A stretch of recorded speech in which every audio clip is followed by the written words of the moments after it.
Evening to you, Logan. Yeah, this is certainly a site that has been the center of controversy, not even just this year, but of course last year when we saw this up for a proposal on the ballot that would have made this area a resort. 7 acres here nearby the Del Mar Dog Beach, again, a very popular area.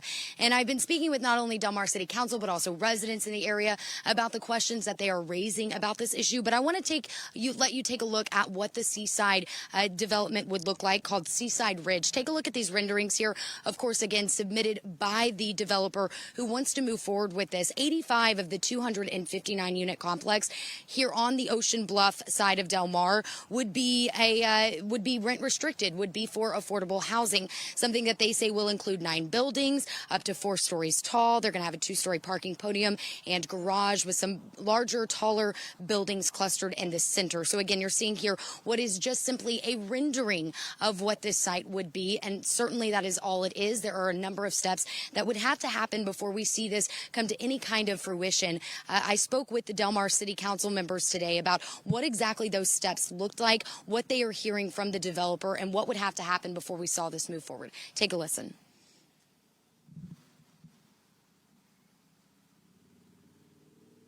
We'll let you hear from City Council here in a second. I want to speak with Brian now. Brian lives nearby, somebody that has been obviously following this very closely because it impacts you living near here. Talk to me about the process this time that maybe you have concerns about.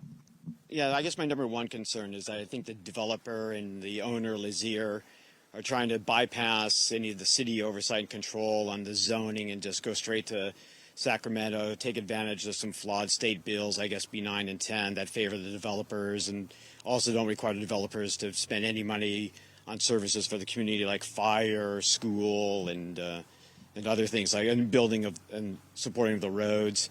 And I think they're also trying to overstep some of the environmental protections that are on these bluffs here, like the bluff slope overlay, and also they limit the low number of zoning for homes here. You got a very fragile bluff. There's a new bluff slide there. You can see a little cave is formed, and there's a cavern. How deep does that cavern go? Are they going to start to develop here, and this thing is going to pancake?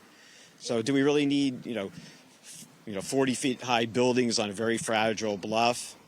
And Brian, you make a good point, because I want to speak with what a spokesperson for the developer said. After 20 plus years of ownership of the land, multiple attempts by the property to be developed at a hotel resort, whether it be that, it's become clear that a mixed income community is the most beneficial use of this land. But I'm being told that the city of Del Mar has already submitted to the state an area near the fairgrounds that would fulfill the state's maybe criteria for affordable housing. So maybe what are your thoughts on that aspect of this plan when something has already been submitted to meet that demand? Yeah, no, I think the city is definitely working with the state and the Del Mar Fairgrounds to put some affordable housing on the existing fairgrounds where there's some housing, or maybe look out across the street where the driving range is. Sure. That area would be definitely more suitable for low-income housing and development there. You already have you don't have to deal with all the environmental impacts of a fragile bluff, all the traffic congestion and other things that just won't fit into this area here. A lot of reasons for these surrounding communities having their concerns and really just wanting to be heard. Brian, we appreciate you taking the time tonight. And of course, we're going to follow this story as it moves forward. Thanks so much. Thank you. Good night. So guys, again, this is a very early on stage. I think one of the things that stuck out to me the most by City Council is that this is step 0 of probably 30-step plan, something that they say is going to take up to 6 months before we see any kind of movement on. Certainly something that would have to be approved by a number of steps. But talking to the residents here, their fear is that this is going to bypass the city altogether, go straight to the state level, and have some of those bills be pushed forward as to why this could be expedited. We are going to break down more from City Council on what they are saying and how they are making sure that what needs to be done is being followed every step of the way, the right way. Something we'll break down more for you on the KUSI News at 6. So for now, we are live in Del Mar. We'll send it back to you. Hunter Sowers for us. Hunter, thanks.